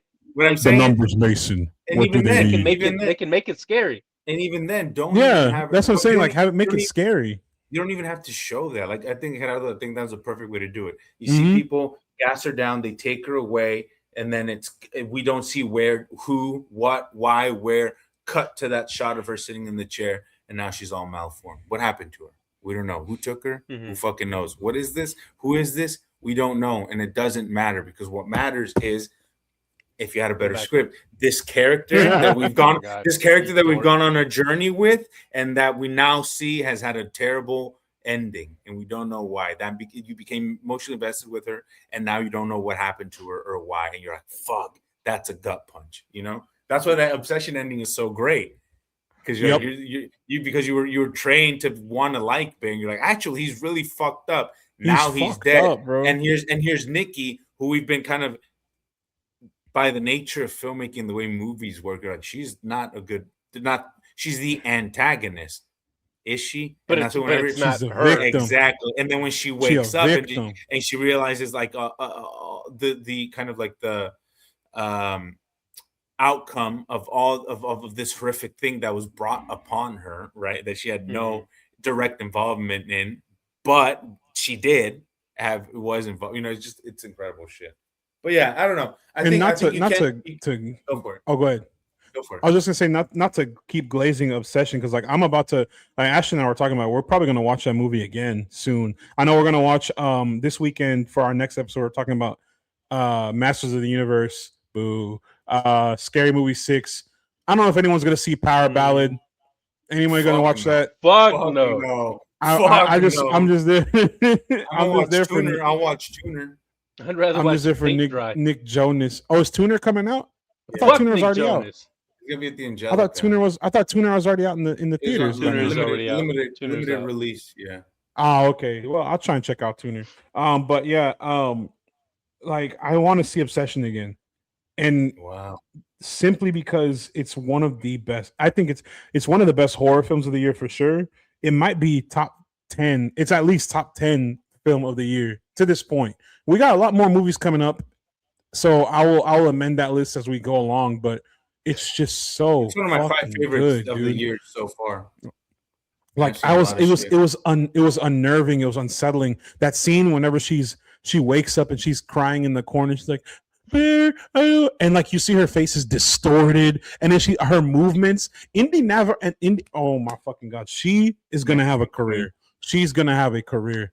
Her facial work, her facial movements, her body movements. Fucking great. I know. What's her name? Mikey Madison's quaking in her fucking boots. Uh-huh. Right now, bro. Remake Nora right now with Never better movie. I promise you. Remake Oh, Nora God, with a talented actor. Stop. This slander will not be tolerated. No Nah. slander. I don't mean I'm that, slandering Mikey. I just know it pisses Elise off. Truth nuke. You don't deserve that Oscar, though. Truth nuke. She did not deserve that. Should have been Demi. There should have been Demi Moore's, but It should have been Demi's. I digress. But yeah, no, Obsession is. I'm obsessed with Obsession. It's fucking good. nice. It's fucking good.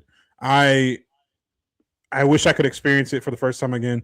Also, kudos to whoever plays Ian Cooper. Curry's What's best his- friend. What's His his boy. name, bro? He Tomlinson. plays frat boy real fucking good. He plays dickhead real good. Damn, man. I'm just thinking about it again. That movie was everyone was doing what they came to do. Everyone was doing what they needed to do. There's no weak link in that film. No. Kind of wish it was longer so I could have been in the theater longer and enjoyed it more. But in comparison to Backrooms, like I said, Backrooms is not bad. It's just you can tell there's a certain level that Obsession has set for me. And we got a couple more horror films coming out. I think this month, next month. Evil Dead Burn. I keep seeing that trailer and I'm like, Nah, like brother. they're trying really hard to be like, AZ, hey, David and AZ trying to get me hype for this shit. well, It's see, not working, AZ but- AZ If Ben loves is not Evil Dead. involved, No, bro. AZ Yeah, AZ Ben is loves not Evil involved. Dead down. In AZ's defense, I know he can't hear that. He's not here to defend himself, but in his defense, he loves Evil Dead down, the entire franchise. So he's gonna like it no matter what. David just likes anything. Love you, bro, but he just likes anything. So David Dick you ride gotta whatever his boss told him to like. you just gotta go into the movie with your own, like, a grain of salt in your own opinion. That's why I said last episode, watch a movie and form your own opinion. Watching the trailer for Evil Dead Burn in regards to horror films, I'm like, I don't feel anything. Like I'll probably watch it because I'm like, I want to know. I told Ashley when we left the theater, I was like, I want to watch more horror films because people keep telling me something scary and I watch them, like, y'all are fucking lying, bro. Either I'm like the hardest nigga in the universe, like shit don't phase me. I am. Fuck you. Here's a tough pill to swallow. Scary movies aren't scary. I hate to break it to you. They're not. Niggas lied, bro. Niggas lied to me, that's bro. The thing. Have you ever Like- seen Mama when you were 14? Yeah. That's the thing. Anybody As a scared grown- about bullshit? as a No. grown Have man- you seen Veronica? No. Fuck no. What is that? I don't A care. Netflix movie. Let's move on. It's a Spanish Netflix movie made by Spaniards. I ain't watching no 2017. goddamn Spaniard bullshit. Me either. You got me fucked up. You think I'm watching? We're that independent colonizer now. shit, bro. That's why it's scary. Colonial Yeah, shit. exactly. No, It's no, like it's like Scary because they have a list built into their fucking accent. A bunch of losers. niggas say vosotros. Bolígrafo. Bolígrafo. Cádiz. No, it's just like I want to experience like real good horror films, and I think Obsession is a step in the right direction. I All think the these horror films two I've movies seen are a step in the right direction. Whether Absolutely, or no, not I you love agree. the script for Backrooms, I think it's cool. Backrooms We is got a good young step in the right filmmaker direction. doing cool shit. We Mm-hmm. have low budget horror movies making a lot of money. You have big, huge news there, right? But I think it's cool. No, I agree. I think before we finish our conversation, it's just really important. I think it would be really important to mention the fact that, like, how much money Obsession and Backrooms have made, and just kind of like how important that is, and like hopefully a tide of things to come in the industry. Like, people are AMC realizing has seen their like busiest month month. They're putting Since bro, COVID, they're since putting up COVID, end before game COVID. numbers right now. They're putting up And it's- and Avengers end game coming numbers. off the heels of Netflix CEO stupid ass saying people don't want to go to the movies. No, people don't want to see dog Fuck shit. you, Ted. Fuck People you, don't Ted. People don't want to see Dog dog shit. shit. That's the thing. Mm. And I think, and it's like, and that's the thing, and what always made Hollywood so cool and so kind of like sexy and so like is that it was like it was young Sexy. people making no really, but like the kind of films, like think about like the 70s movies and like why that was like the golden age of Think like about American Boogie Nights. That cinema. motherfucker was like It's 'cause- 26. Exactly. It's Why like 'cause- that? it's Why 'cause the 70s we don't were such have a like a golden niggas like age Robert of, like, Redford around, bro. but, I need but my no, guy back. but it's by R.I.P. sexy. Whenever I say sexy, when it comes to art, I mean like things that are like transgressive, Alluring and like and, yeah. impulsive and alluring, and like cool and like edgy, like Worth and watching. transgressive, like stuff like that. Is because you need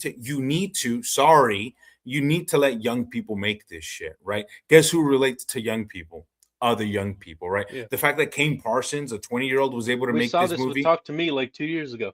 Exactly. It's like, yeah, you need, and that hopefully this is indicative of things to come. And you know what? I do think it's great. There you go, incredible movie. I think it's great that these filmmakers are coming from YouTube, because I think it's a good way for them to be like, we're past the independent, like going to Sundance, get your film seen by people, get it, pitch it, get it sold, make a Marvel movie. Now you made it big time. I think the fact that the internet has provided an avenue for these young filmmakers to kind of craft a career is incredible. Not only one, are you honing your craft, two, you're putting eyeballs on it, and three, it's like you're building a fan base kind of like in real time. And I think that that's such a cool way. And yes, and studios, look, you can make a fucking movie for how much was Obsession made for? I don't know. $1 million, no? Sub $1 million, I think. I think so. Something like that. Let's say sub 750 10. Sub 10. Sub 10 At the million. very least. At the very least, exactly. And it's made sub 5 million. It's made like over $100 million. Yeah. It's made like a fuck ton of money. Like it's so profitable. Yes, that's the lesson you guys need to take, is that let young people make with interesting voices and Who interesting are passionate about what they're doing, not Yeah. Sean Levy's stupid ass, exactly fucking malformed freak. let young people with interesting ideas and interesting voices make shit, and guess what? It'll pay dividends. And so that's what hopefully they take away from this, and hopefully it's like I said, a new trend in the right direction. But yeah, Matt bailed on us. So there you So go. I'm here. So Obsession's budget, let me pull it back up. It was like $750 to $1 million, right? Right now it's currently Sub a at, mil. I think it's 161.5 million right now, somewhere around there or more. Insane. Mind you, this film was filmed in just 20 days. Incredible. So less than a month of filming, and it's making buku money. No, dude, the amount of days doesn't matter. They spent less than $1 million making this shit, and it's made 160 whatever the fuck. And it's making buku money. I'm about to pull it up right now. And then just to contrast, bro, you got big ass studio films. Man, the like how much shitty and grow shit, man, shit Grorian and shit Whoa. I like that movie. Backrooms cost roughly $10 million to produce. Now, Backrooms is also an A24 film. A24 got some pull right now, anyways, because they've been doing this shit for a little minute. Sure, it's IP, but this is still A24's biggest fucking opening ever. Ever. It crossed 100 million today. 10 times. I mean, it's already made 10 times its budget. And it's still going. It's still going because word of mouth is playing some parts too. A lot of people. Exactly. It's summertime now. Kids are out of school. People are going on vacations and shit like that. Like, hey man, let's go watch a movie. Obsession is the first movie. Backrooms. Obsession is the first movie since Jaws to make more money in its third consecutive week out, which doesn't since Jaws. That's at the movie. The movie that is 78 or some bullshit. Yeah, the movie that started blockbusters. That is considered like the first blockbuster. Since Jaws, no movie has made more money in its third consecutive week since its release. Absolutely insane shit. And so this is great. This, like I said, this is great for the industry. Young filmmakers making really successful, cool, interesting movies that people like, and young people are going out to see. Please don't follow in your YouTubers paths. Don't text minors, please. No, I'm sure Curry's a level-headed man. That fella is not going to compromise his future. And we talked about it on the Obsession episode. I'm so excited for his Texas Chainsaw Massacre. That one's gonna be fucking good, dude. I already know. I'm already dialed in. My stock in that movie's I already put stock in that film. Also, and I mentioned this on the episode, and then we'll wrap up. What's really interesting is Glenn Powell is making a Texas Chainsaw Massacre movie, and Curry's making a TV show. So it's like, we'll see. I'll take bets as to which one you think will be better. Glenn, just stick to Chad Powers, bro. Yeah, stick to making movies. No, we're getting Stavi and what's the motherfucker? Judd Apatow, which is his next. We're getting Top Gun Hangman next year. He's making a movie with Judd Apatow where he plays a country singer, washed up country singer. You know damn well it's gonna be Top Gun Rooster, and we're getting some fucking Miles Teller. No disrespect, Miles Teller didn't do too bad in the film anyway. But we're gonna. I wish. Yeah, I mean, he wasn't bad in Whiplash, and he hasn't been able to act since Whiplash. He might get an Oscar nomination for Paper Tiger, which was at Cannes, which is a James Gray movie. Oscar nomination don't mean shit. I know.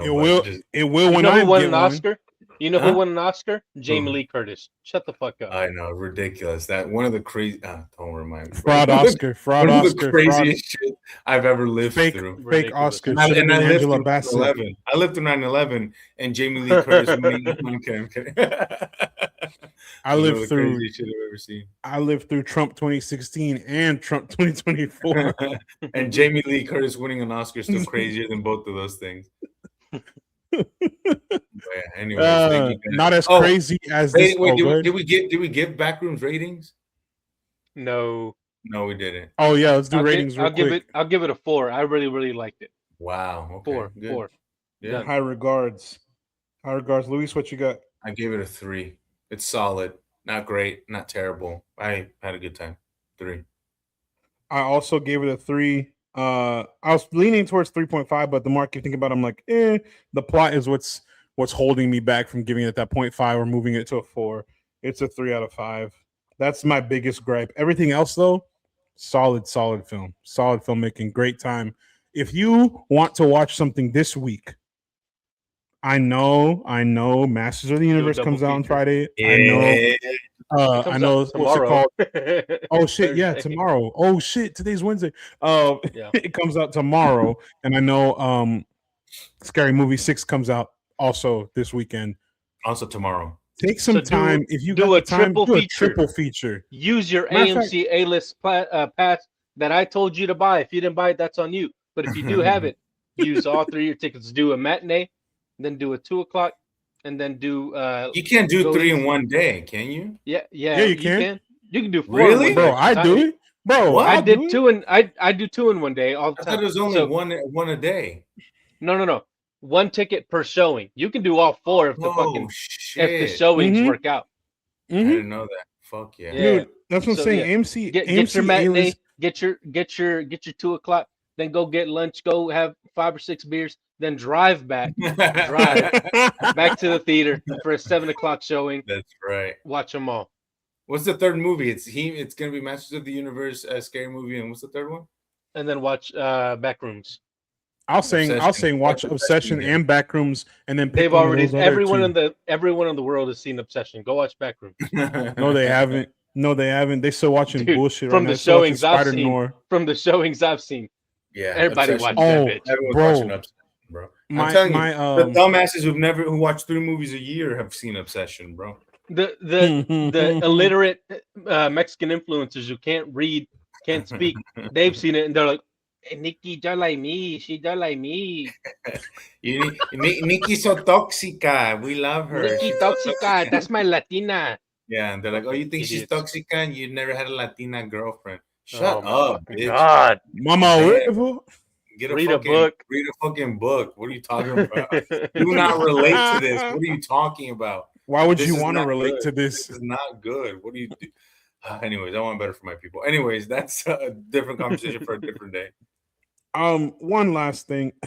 One last thing. God damn. This is my final word of the week. I know I kind of said it last 6 week. final words. I'm gonna say it again because I feel like there's an epidemic, there's a crisis that is facing us in 2026. There's a serious issue, guys, and we have to talk about it.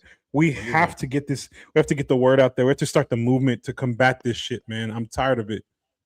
Theater etiquette is in the dumpster. You niggas piss me off. You niggas piss me off. I hate I've had good luck in mine. Me too. Bro, lucky. I'm about to go. I'm about to crash out. I'm gonna crash the fuck out. Yesterday we watched Obsession, right? Yeah. Let's start from the top. So I'm a known. No, I'm a registered. I'm a convicted cinephile, bro. I'm in the movie theater more than I'm in my fucking job, bro. That is my job. That's my second home. I might as well live at Cinemark, AMC, wherever, Regal, you name it. I'm in there. We go to Cinemark yesterday to watch Obsession. We already bought our tickets. Like we picked our rows out. We picked 2 seats right in the middle so we can see the whole screen, right? And there's a seat on the left of me and a seat on the right of my girlfriend. This couple, this mother and daughter, come in. Oh, we bought the seats on either side of you. Can y'all move down and we sit over there so we can sit together? I'm like, Automatic no. I was about to say, Sorry, and you know, they're lucky. They're lucky that my girlfriend is a kind person. No. They're lucky that my girlfriend is a kind person. Because me, I was like, look, your improper planning does not constitute a problem on my part. I bought these tickets last week, nigga. You should know. Like, fuck you. So she came, but my girlfriend said, "Hey, it's okay. I'll just move over to the sea." I'm like, you know what? That's fine. I love God my bless. girlfriend. She's awesome, She yeah. a real person. She cool Real as hell. person to me. Because me, I'd have been like, "Fuck you. Go buy another ticket for the 8 o'clock showing, bitch. Leave me alone." But they sit down. Cool. Movie starts. Uh, it's like 52. I don't know how big the theater is. It's like 4 or 5 people at the front. A motherfucker at the front on his phone, light bright as shit. A motherfucker 2 rows down from me, light bright as shit. I said, bro, I'm about to get ignorant in this theater, man. I'm about to get Call the usher, ignorant. dog. They will kick them Fuck out. Usher. Just call No, the fuck usher. Usher. Me, I'm kicking them out. No, no, you're black. I'm sick. They'll kill Exactly you. that. Their racism is playing in my favor, bro. They're They'll scared of kill a you, big dog. black Have you, man. have you gotten anybody kicked out, Fabio, by calling the usher? Hell yeah. I've never had to, but I will. Absolutely. Me too. Don't fuck Bro. with my cinema, baby. Don't fuck with my They're cinema time. pissed me off. This is Like, my free ticket. You That's shut right, the baby. fuck up. You shut Turn the your fuck phone up and off. let me enjoy they this be in shit.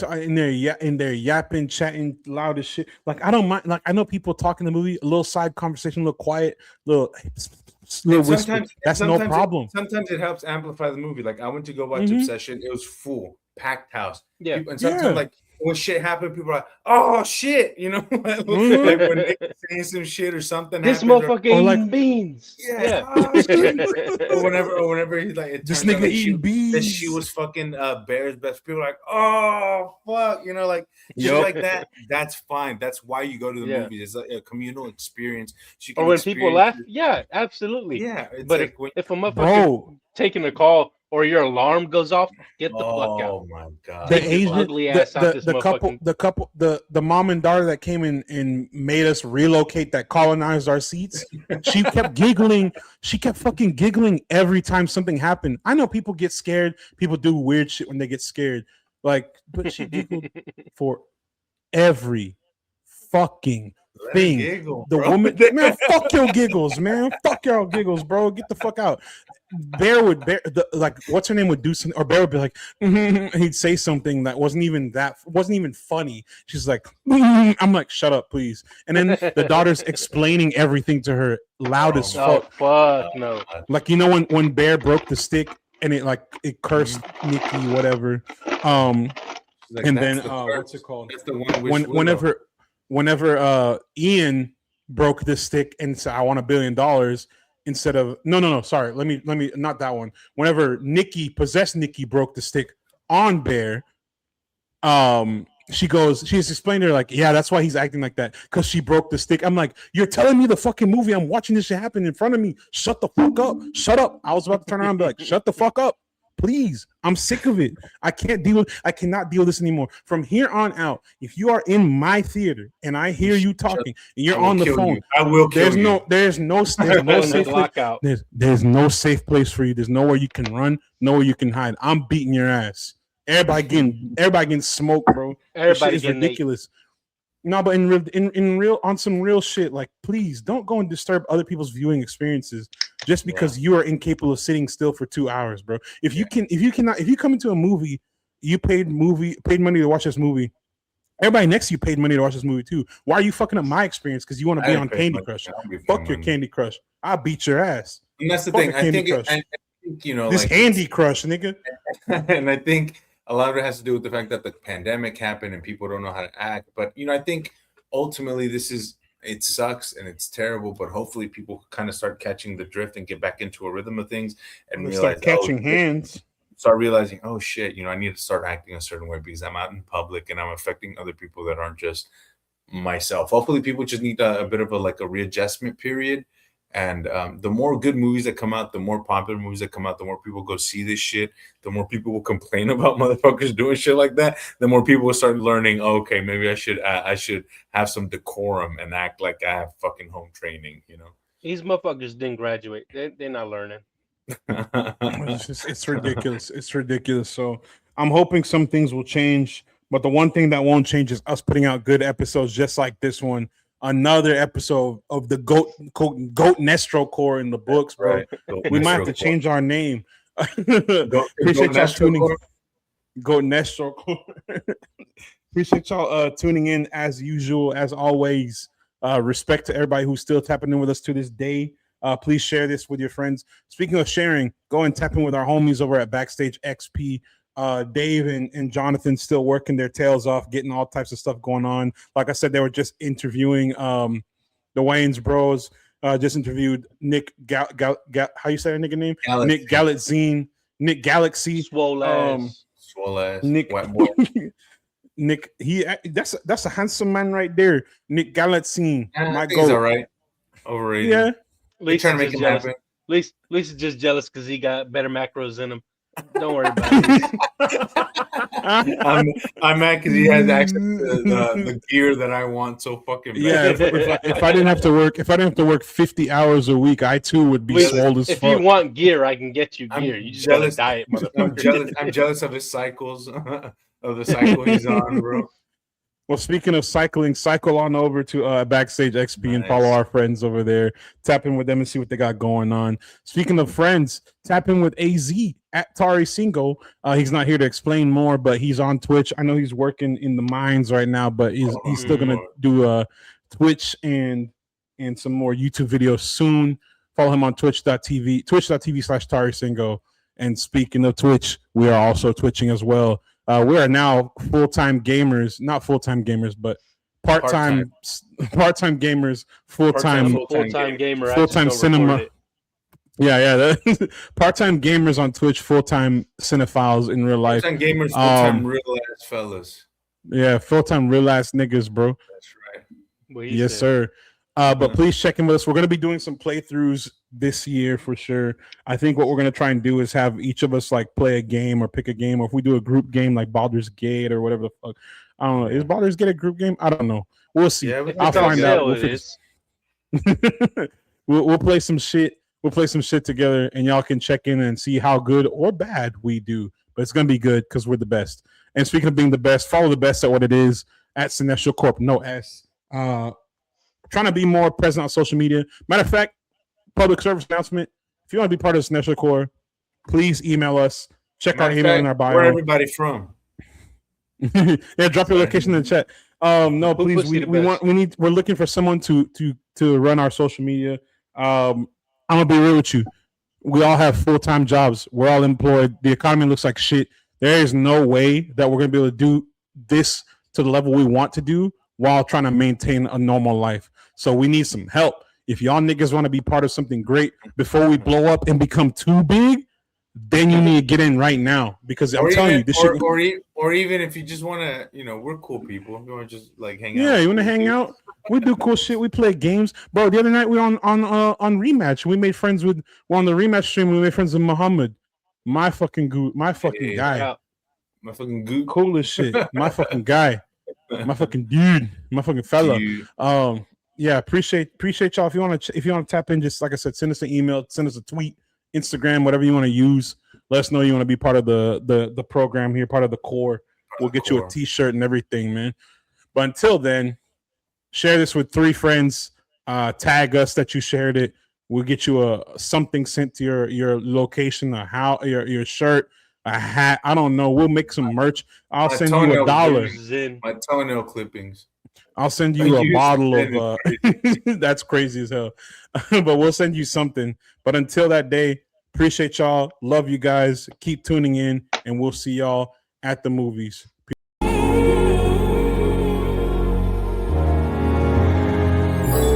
the kings of the spring, yeah.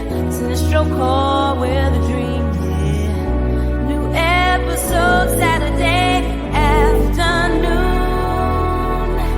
We in your ear, that comic book crew. More good it takes what we do. Cinestro Core, we're the crew.